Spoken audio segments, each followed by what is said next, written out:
Food packaging को नहीं भयंकर तथ्य मानव शरीर में मिला 3600 रु अधिक क्षतिकारक केमिकल धीरे धीरे कराइब मृत्युर निकटवर्ती। आमे जहाँ सब खाऊे बा व्यवहार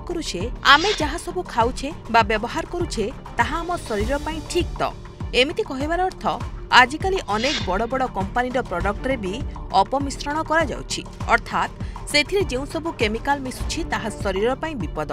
एमिति कहिबार कारण अनेक निकटरे एक अध्ययनरू एमिति एक तथ्य आसीछि सामनाकू जहाँ आपणଙ୍କୁ आश्चर्य करिवो।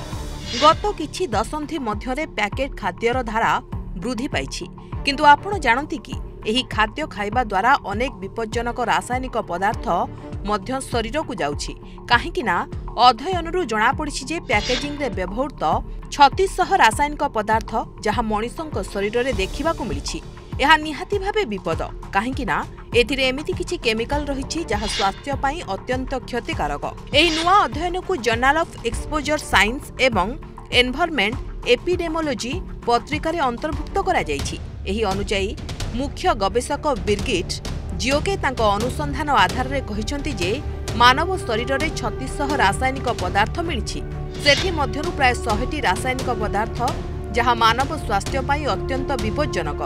अध्ययन समय मानव शरीर में मिलिथिबा केतेक रासायनिक पदार्थ उपरे पूर्वरु ही गभीर गवेषणा करा जायछि। फूड पैकेजिंग रे व्यवहृत PFAS और बिस्फेनॉल ए मानव शरीर को मिलिछि एहाकू अत्यंत सांघातिक विवेचना करा जाय और उभय रासायनिक पदार्थ उपरे प्रतिबंधक लगा जायछि। बिर्गिट को मतरे अन्य केमिकल रो स्वास्थ्य प्रभाव विषय बहुत कम तथ्य जणा पड़िछि। पैकेजिंग रे व्यवहृत रासायनिक पदार्थ खाद्य सहित शरीर को किपरि प्रवेश करे से संबंध रे अधिक अनुसंधान आवश्यकता रहिछि।